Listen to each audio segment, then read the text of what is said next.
അപ്പോൾ നമുക്ക് ഇന്നത്തെ ലാസ്റ്റ് വീഡിയോയിലേക്ക് നമുക്ക് കയറാം. പേജ് നമ്പർ 232 അവസാനത്തെ ചോദ്യം. പരീക്ഷയ്ക്ക് ചോദിക്കാവുന്നൊരു ചോദ്യം തന്നെയാണ്. ഈ പേജിലുള്ള പ്രോബ്ലംസ് ഒക്കെ അടയാളപ്പെടുത്തി നിങ്ങൾ ശ്രദ്ധിച്ച് പഠിക്കണം. എന്താണ് ചോദ്യം? What is the equation of the circle Sean here? ഒരു സർക്കിൾ അഥവാ ഒരു വൃത്തം നമുക്ക് ചിത്രത്തിൽ തന്നിട്ടുണ്ട്. അതിന്റെ ഇക്വേഷൻ അഥവാ സമവാക്യം നമ്മൾ കണ്ടുപിടിക്കണം. നോക്കൂ ടീച്ചർ, ആ ചോദ്യം ടീച്ചർ ഇവിടെ വരച്ചിട്ടുണ്ട്. നമുക്ക് തന്നിരിക്കുന്നത് ഇത് എക്സ് അക്ഷമാണ് അഥവാ എക്സ് ആക്സിസ് ആണെന്നും ഇത് വൈ ആക്സിസ് ആണെന്നും തന്നിട്ടുണ്ട്. ഈ എക്സ് ആക്സിസിനെയും വൈ ആക്സിസിനെയും കട്ട് ചെയ്തിട്ടാണ് ഇത് പോകുന്നത്. മറ്റൊരു കാര്യം മനസ്സിലാക്കേണ്ടത്, ഇത് ഒറിജിനിലൂടെ അഥവാ ആധാര ബിന്ദുവിലൂടെയും കടന്നു പോകുന്നു. അതായത് എക്സ് ആക്സിസിനെയും വൈ ആക്സിസിനെയും കട്ട് ചെയ്യുന്ന കോമൺ പോയിന്റ് ആണ് ഇത് 0,0. ഇതിന്റെ ഇക്വേഷൻ അഥവാ സമവാക്യം കണ്ടുപിടിക്കണമെന്നുണ്ടെങ്കിൽ നമുക്കറിയാം, ഒരു സർക്കിളിന്റെ സമവാക്യം കണ്ടുപിടിക്കണമെങ്കിൽ അതിന്റെ സെന്റർ അറിയണം, അതിന്റെ റേഡിയസും അറിയണം എന്ന് നമുക്കറിയാം. അങ്ങനെയാണ് എന്നുണ്ടെങ്കിൽ ഇതിന്റെ സെന്റർ നമുക്ക് കണ്ടുപിടിക്കണം. സെന്റർ കണ്ടുപിടിക്കണം എന്നുണ്ടെങ്കിൽ ആദ്യം ഇതിന്റെ ഡയമീറ്റർ തന്നിരിക്കണം. കഴിഞ്ഞ ഒരു ചോദ്യത്തിൽ നമുക്ക് ഡയമീറ്റർ ആണെന്ന് എടുത്തു പറഞ്ഞിരുന്നു. അപ്പൊ നമുക്ക് സെന്റർ കണ്ടുപിടിക്കാനും റേഡിയസ് കണ്ടുപിടിക്കാനൊക്കെ വളരെ എളുപ്പത്തിൽ കഴിഞ്ഞു. പക്ഷേ നമുക്ക് ഇവിടെ ഒന്നും പറഞ്ഞിട്ടില്ല. അപ്പൊ ഇതിന്റെ ഡയമീറ്റർ എവിടെയാണ് വരിക എന്ന് നമുക്ക് കണ്ടുപിടിക്കാം. നോക്കൂ, ഈ ആംഗിൾ 90 ഡിഗ്രി ആകുമെന്ന് നമുക്കറിയാമല്ലോ. ഈ ആംഗിൾ 90 ഡിഗ്രി ആയതുകൊണ്ട് തന്നെ ഈ ആംഗിൾ ഉണ്ടാക്കുന്ന രണ്ട് വരകളാണല്ലോ ഒ എയും എ ബിയും. ഈ എ ബി എന്ന് പറഞ്ഞ വര ജോയിൻ ചെയ്ത് കഴിഞ്ഞാൽ ഈ ആംഗിൾ ഒ എ ബി എന്ന് പറയുന്ന ആംഗിൾ എ ഒ ബി എന്ന് പറയുന്നത് 90 ഡിഗ്രി ആയതുകൊണ്ട് ഈ ഭാഗം സെമി സർക്കിൾ ആണ് വരിക. അഥവാ എ ബി എന്ന് പറയുന്നത് എന്തായിട്ട് വരും? ഡയമീറ്റർ ആയിട്ട് വരും. അപ്പൊ നോക്കൂ, സർക്കിളിന്റെ ആശയം കൂടെ ഉൾക്കൊള്ളിച്ചു. ഇനി മറ്റൊരു രീതിയിൽ നമുക്കിത് പറയാം. ഇത് യോജിപ്പിച്ചു കഴിഞ്ഞാൽ കിട്ടുന്ന ട്രയാങ്കിൾ റൈറ്റ് ട്രയാങ്കിൾ ആണ് അഥവാ മട്ടത്രികോണമാണ്. മട്ടത്രികോണത്തിന്റെ പരിവൃത്തമാണല്ലോ തന്നിരിക്കുന്നത് അഥവാ സർക്കം സർക്കിൾ ആണല്ലോ തന്നിരിക്കുന്നത്. ആ സർക്കം സർക്കിളിന്റെ സെന്റർ എന്ന് പറയുന്നത് അതിന്റെ ഹൈപ്പോട്ന്യൂസിന്റെ പകുതിയിലായിരിക്കും എന്ന് നമ്മൾ പഠിച്ചിട്ടുണ്ട്.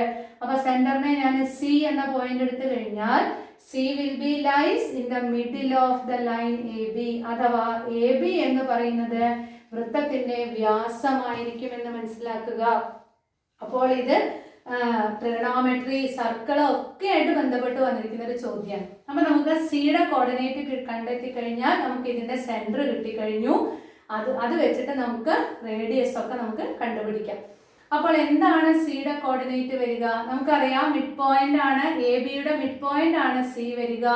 അപ്പോൾ എക്സ് സൂചക സംഖ്യകളുടെ തുകയുടെ പകുതി. അപ്പോൾ 0 + 4 4, 4ന്റെ പകുതി 2. ഇനി 2 + 0 2, 2ന്റെ പകുതി 1.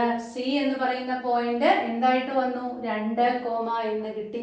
അപ്പോൾ സർക്കിളിന്റെ സെന്റർ നമുക്ക് കിട്ടിക്കഴിഞ്ഞു. സെന്റർ എന്ന് പറയുന്നത് ഏതാണ്?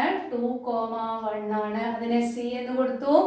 ഇനി നമുക്ക് P X Y is a point on this line. നമുക്ക് സി പി കിട്ടണം അഥവാ റേഡിയസ് കിട്ടണം. അതിനുവേണ്ടി നോക്കൂ, രണ്ട് തരത്തിൽ കാണാട്ടോ. ഇതിന്റെ നീളം കണ്ട് ഇതിന്റെ പകുതി കാണാം. ഇനി അതല്ലെങ്കിൽ ഇത് വളരെ എളുപ്പത്തിൽ നമുക്ക് ചെയ്യാം. 0, 0 ആണ്. ഇത് 4, 0 ആണ്. അപ്പോൾ ഈ ലെങ്ത് 4 ഉണ്ടായിരിക്കും. ഒ എ 4 ഉണ്ടായിരിക്കും. ഇത് 0, 0 ഇത് 0, 2 ഉള്ളത് കൊണ്ട് ഒ ബി എന്ന് പറഞ്ഞ ലെങ്ത് 2 ഉണ്ടായിരിക്കും. റൈറ്റ് ട്രയാങ്കിളിന്റെ രണ്ട് സൈഡുകൾ കിട്ടി. അപ്പോൾ നമുക്ക് എന്ത് കാണാം? എ ബി കണ്ടുപിടിക്കാം. A B equal to √4². 4ന്റെ വർഗം പ്ലസ് 2ന്റെ വർഗം. 2ന്റെ വർഗം എത്രയാണ്? 4 ആണ്. പൈതഗോറസ് തിയറം ആണ് ഉപയോഗിക്കുന്നത്. ഈക്വൽ ടു √20 എന്ന് കിട്ടും. ഈ √20നെ പല കുട്ടികളും 10 എന്ന് എഴുതി വെക്കാറുണ്ട്. തെറ്റാണ്. 10ന്റെ സ്ക്വയർ 100 ആണ്. അപ്പൊ √20 ഇറേഷണൽ നമ്പർ ആണ്. നമുക്ക് ഒന്നും മാറ്റി എഴുതാൻ പറ്റില്ല. A B is equal to √20 എന്ന് കിട്ടും. അപ്പോൾ റേഡിയസ് എന്ന് പറയുന്നത് എന്തായിരിക്കും? √20ന്റെ പകുതി √20/2 എന്ന് നമുക്ക് കിട്ടും. ഇനി നമുക്ക് ഈ റേഡിയസ് എന്ന് പറയുന്നത് √20/2 എന്നാണ് കിട്ടുന്നത്. അപ്പൊ നമുക്ക് ഡിസ്റ്റൻസ് ഫോർമുല ഉപയോഗിച്ച് ഇക്വേഷനിലേക്ക് പോകാം. C P equal to √20/2. ഇതാണല്ലോ ട്രൂത്ത് അഥവാ സത്യം. ഇനി ഈ സി പി കാണുമ്പോൾ സ്ക്വയർ റൂട്ട് വരും. അപ്പൊ ഇതിനെ സ്ക്വയർ ചെയ്യുക. C P square is equal to, ഇവിടെ ശ്രദ്ധിക്കണം, ന്യൂമറേറ്ററും സ്ക്വയർ ചെയ്യണം, ഡിനോമിനേറ്ററും സ്ക്വയർ ചെയ്യണം. ന്യൂമറേറ്ററിനെ സ്ക്വയർ ചെയ്യുമ്പോൾ 20 എന്ന് കിട്ടും, ഡിനോമിനേറ്ററിനെ സ്ക്വയർ ചെയ്യുമ്പോൾ 4 എന്ന് കിട്ടും. പല കുട്ടികളും ഇതൊക്കെ ചെയ്യാൻ മറക്കും. അപ്പോൾ 20/4 എന്ന് പറഞ്ഞാൽ എത്രയാണ്? 5 ആണ്. സി പി സ്ക്വയർ 5 ആണ്. എങ്ങനെയാണ് സി പി സ്ക്വയർ കാണുക? സി എന്ന് പറയുന്നത് ആദ്യം പി നമുക്ക് എഴുതാം, എളുപ്പത്തിൽ കിട്ടും. പി എന്ന് പറയുന്നത് എക്സ് കോമ വൈയും സി എന്ന് പറയുന്നത് 2,1ഉമാണ്. അപ്പോൾ നമുക്ക് എന്താണ്? പി സി സ്ക്വയർ കാണാം. പി സി സ്ക്വയർ കാണുമ്പോൾ X minus 2 the whole square plus y1 minus y2 y minus 1 the whole square is equal to 5 എന്ന് കിട്ടി. സത്യം പറഞ്ഞാൽ ഇത്ര എഴുതിയാൽ തന്നെ നിങ്ങൾക്ക് ഈ ചോദ്യത്തിന്റെ മുഴുവൻ മാർക്കും കിട്ടി. കാരണം ഇത് തന്നെ ഇക്വേഷൻ ആയിട്ട് മാറിക്കഴിഞ്ഞു. എക്സ് കോർഡിനേറ്റ്, ഈ സർക്കിളിലുള്ള ഏതൊരു പോയിന്റിന്റെയും എക്സ് കോർഡിനേറ്റിൽ നിന്ന് 2 കുറച്ചതിന്റെ സ്ക്വയറും വൈ കോർഡിനേറ്റിൽ നിന്ന് 1 കുറച്ചതിന്റെ സ്ക്വയറും ആഡ് ചെയ്താൽ എത്ര കിട്ടുമെന്നർത്ഥം? 5 കിട്ടുമെന്നർത്ഥം. ഇതാണ് ഈ സർക്കിളിന്റെ ഇക്വേഷൻ. ചിലപ്പോൾ തിരിച്ച് നമ്മളോട് പരീക്ഷയ്ക്ക്, അല്ലെങ്കിൽ നമ്മൾ ഇതിനെ എക്സ്പാൻഡ് ചെയ്തിട്ട് ടീച്ചർ ഒരു കാര്യം കൂടി പറഞ്ഞു തരാം. ഇതിനെ a minus B the whole square വെച്ച് എഴുതുന്ന സമയത്ത് x square minus 2 × 2 4x plus 4 2ന്റെ square 4 plus Y square minus 1 × 2 2 2y plus 1 is equal to 5 എന്ന് കിട്ടും.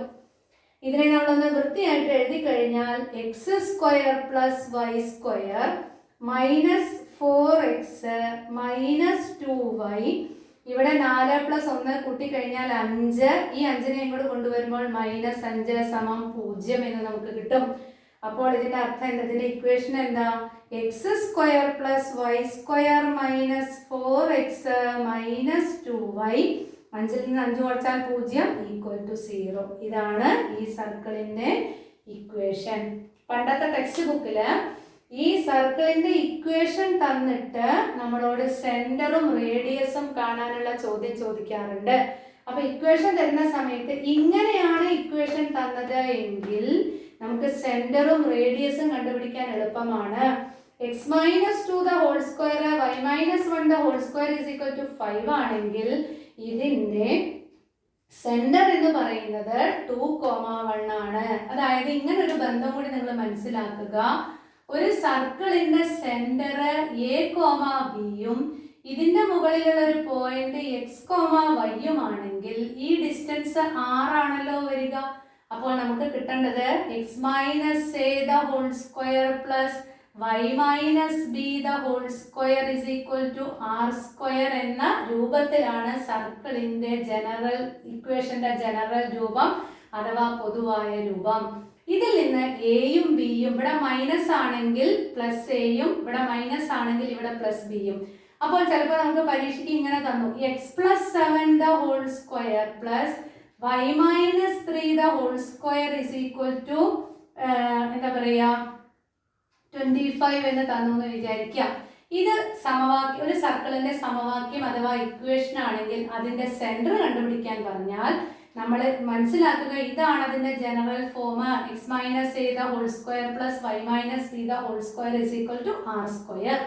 അപ്പോൾ ഇതിനെ നമുക്ക് ഇങ്ങനെ എഴുതാലോ, ഇവിടെ രണ്ടിലും മൈനസ് വരണം. അപ്പോൾ x minus 7 the whole square plus Y minus 3 the whole square is equal to 25 എന്ന് കിട്ടിക്കഴിഞ്ഞാൽ a ഇസ് ഈക്വൽ ടു -7ഉം b ഇസ് ഈക്വൽ ടു 3ഉം കിട്ടും. അപ്പൊ ഏതാണ് സെന്റർ വരിക?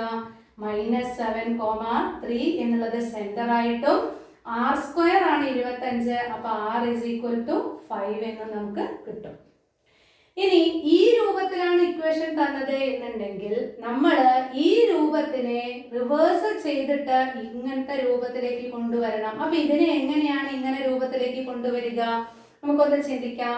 എക്സ് സ്ക്വയറിന്റെ കൂടെ -4xഉം വൈ സ്ക്വയറിന്റെ കൂടെ -2yയും എഴുതി നമുക്ക് തിരിച്ചൊന്ന് ചിന്തിച്ച് നോക്കി നോക്കാം. ഈ മുകളിലത്തെ പ്രോബ്ലത്തിലേക്ക് എത്തുമോ നോക്കി നോക്കാം. എക്സ് സ്ക്വയർ -4x, ഇതിനെ രണ്ടിനെയും ഒരുമിച്ചെടുത്തു, plus Y square -2y equal to 0.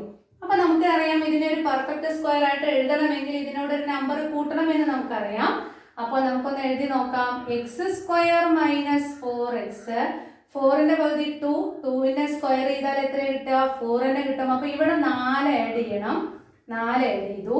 Plus y square minus 2y, അപ്പൊ y സ്ക്വയർ മൈനസ് 2y, 2ന്റെ പകുതി 1, 1നെ സ്ക്വയർ ചെയ്താൽ 1 ഈക്വൽ ടു, അപ്പൊ ലെഫ്റ്റ് സൈഡിൽ നമ്മൾ 4ഉം 1ഉം ആഡ് ചെയ്തു. അപ്പൊ റൈറ്റ് സൈഡിൽ നമ്മൾ 4ഉം 1ഉം ആഡ് ചെയ്യുമ്പോൾ എത്ര ആഡ് ചെയ്താൽ മതി? 5 ആഡ് ചെയ്താൽ മതി. അപ്പൊ എനിക്ക് ഇതിനെ എങ്ങനെ എഴുതാം? X minus 2 the whole square plus Y minus 1 the whole square is equal to 5 എന്ന് കിട്ടി. കണ്ടല്ലോ? അപ്പൊ ഇവിടെ എന്താണ് നമുക്ക് കിട്ടുന്നത്? ഇവിടെ നമുക്ക് എന്താ കിട്ടിയത്? X minus 2 the whole square plus Y minus 1 the whole square എന്ന് പറയുമ്പോൾ സെന്റർ എന്ത് കിട്ടുന്നു? 2,1 എന്ന് കിട്ടുന്നു. റേഡിയസ് എന്ന് പറയുന്നത് ഇതിന്റെ സ്ക്വയർ റൂട്ട് ആണ് വരിക. അപ്പൊ √5 എന്ന് നമുക്ക് കിട്ടും. r is equal to 5. അപ്പൊ ടീച്ചർ എടുത്ത് തെറ്റിയിട്ടുണ്ട്. ഈ ചോദ്യത്തിൽ ഇവിടെ എഴുതിയത് തെറ്റിയിട്ടുണ്ട്, ശ്രദ്ധിക്കുക. ടീച്ചർ ഇവിടെ എത്തിയപ്പോഴാണ് ഇത് മനസ്സിലായത്. r 5 ആണ്. അപ്പൊ CP square is equal to 20/4 5 എന്ന് എഴുതി കഴിഞ്ഞാൽ നോക്കൂ, ഇവിടെ ടീച്ചർ സ്ക്വയർ ചെയ്തു, ഇവിടെ ടീച്ചർ സ്ക്വയർ ചെയ്യാൻ മറന്നു. അപ്പൊ 25 വരും. അപ്പൊ ഇവിടെയും 25 വരും. അപ്പോൾ ഇവിടെ 25 ഇങ്ങോട്ട് വരുന്ന സമയത്ത് 4x മൈനസ് 2y പ്ലസ് 5, ഇവിടെ നമുക്ക് മൈനസ് 25 എന്നാണ് കിട്ടുക കേട്ടോ, സോറി. അപ്പോൾ ഇവിടെ മൈനസ് 25ൽ നിന്ന് 5 കൂട്ടിക്കഴിഞ്ഞാൽ നമുക്ക് മൈനസ് 20 എന്ന് കിട്ടും. ഇതാണ് ഇതിൻ്റെ ഇക്വേഷൻ വരിക. ടീച്ചർ ചെയ്തതിൽ ചെറിയൊരു തെറ്റുണ്ട്, നിങ്ങളത് തിരുത്തി ചെയ്യണം. അപ്പോൾ ആ രീതിയിൽ നമുക്കിതിനെ മാറ്റി നമുക്ക് എഴുതിക്കൊണ്ട് പോകണം. അപ്പൊ ഈ ഇക്വേഷൻ വെച്ചിട്ട് നമുക്ക് ഇങ്ങനെയാണ് റേഡിയസ് √5 കിട്ടുക. പക്ഷെ എനിക്ക് റേഡിയസ് ഇവിടെ 5 ആണ് കിട്ടിയത്. 5 കിട്ടാനുള്ള കാരണം ടീച്ചർ ഇവിടെ എഴുതിയൊരു ചെറിയ തെറ്റുണ്ട്. അപ്പൊ ഇങ്ങനെ മനസ്സിലാക്കിയാൽ മതി. ഈ സർക്കിളിന്റെ ഇക്വേഷൻ എന്ന് പറയുന്നത് X square plus Y square minus 4x minus 2y minus 20 equal to 0 ആണ്. ടീച്ചറുടെ 20 എടുക്കാതെ വേറൊരു ഇക്വേഷൻ എടുത്ത് ചെയ്താൽ, ഇങ്ങനെ ചെയ്യുമ്പോൾ നമുക്ക് മറ്റൊരു സർക്കിളിന്റെ സെന്ററും റേഡിയസും കിട്ടും. സെന്റർ എന്ന് പറയുന്നത് 2ഉം 2,1ഉം റേഡിയസ് എന്ന് പറയുന്നത് എത്രയായിരിക്കും? √5 ആയിരിക്കും. കാരണം 5 എന്ന് പറയുന്നത് r² ആണ്. അപ്പോൾ r എന്ന് പറയുന്നത് എന്തായിരിക്കും? √5 ആയിരിക്കും. കാര്യം മനസ്സിലായല്ലോ?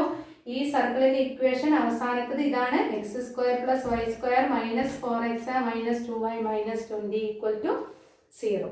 അപ്പൊ ഇതോടുകൂടി സർക്കിളുമായി ബന്ധപ്പെട്ടിട്ടുള്ള എല്ലാ ചോദ്യങ്ങളും ടീച്ചർ ചെയ്ത് തന്നു കഴിഞ്ഞു. അവസാനത്തെ പേജിലുള്ള 9 പ്രോബ്ലം നമ്മളിപ്പോൾ ചർച്ച ചെയ്ത് കഴിഞ്ഞു. ഈ പാഠഭാഗത്തിനെ സംബന്ധിച്ചിടത്തോളം വളരെ പ്രധാനപ്പെട്ട ഒരു പേജാണ്, അതെന്ന് മനസ്സിലാക്കുക. കാരണം ആ ചോദ്യത്തിൽ നമുക്ക് കോർഡിനേറ്റ്സ് എന്ന് പറഞ്ഞ പാഠഭാഗം, ട്രിഗണോമെട്രിയിലത്തെ പാഠഭാഗങ്ങൾ എല്ലാം നമുക്ക്, അതേപോലെ സെക്കൻഡ് ഡിഗ്രി എല്ലാം കയറി വരുന്ന ഒരു പേജാണെന്ന് മനസ്സിലാക്കുക. ഫോക്കസ് ഏരിയയിൽ പറഞ്ഞിട്ടില്ലെങ്കിലും നമ്മൾക്ക് പഠിക്കാൻ പറ്റുന്ന ഒരു കാര്യമാണെന്ന് മനസ്സിലാക്കുക. ഈ ഒരു ചോദ്യം കണ്ടിട്ട് നിങ്ങൾ അവസാനം ടീച്ചർ ചെയ്തത് കണ്ടിട്ട് പേടിക്കേണ്ട കാര്യമില്ല. പുതിയ രീതിയിൽ അത് ചോദിക്കുന്നില്ല, പക്ഷെ നിങ്ങൾക്കതൊന്ന് ഓർമ്മപ്പെടുത്തിയെന്ന് മാത്രം. ഇതോടുകൂടി നമ്മളുടെ 9ാമത്തെ അധ്യായത്തിലെ എല്ലാ കണക്കുകളും ടീച്ചർ ചെയ്തു തന്നു. മറ്റ് പാഠഭാഗങ്ങളെ പോലെ പഠിക്കാൻ അത്ര എളുപ്പമല്ല. 2ഓ 3ഓ പ്രാവശ്യം ഓരോ പ്രോബ്ലം ചെയ്ത് പഠിച്ചാലേ നമുക്കിത് എന്തെങ്കിലും ഒന്ന് പരീക്ഷയ്ക്ക് ചെയ്യാൻ പറ്റുള്ളൂ. അതിൻ്റെ പ്രാധാന്യത്തോടു കൂടി ഓരോരുത്തരും റഫ് ബുക്കിൽ ഇത് ചെയ്ത് പഠിക്കുക. അപ്പോൾ അടുത്ത പാഠഭാഗവുമായിട്ട് ടീച്ചർ അടുത്ത ദിവസം തന്നെ അടുത്ത വീഡിയോയിൽ വരാം. അതുവരെ എല്ലാവർക്കും നല്ല ദിവസങ്ങളാവട്ടെ.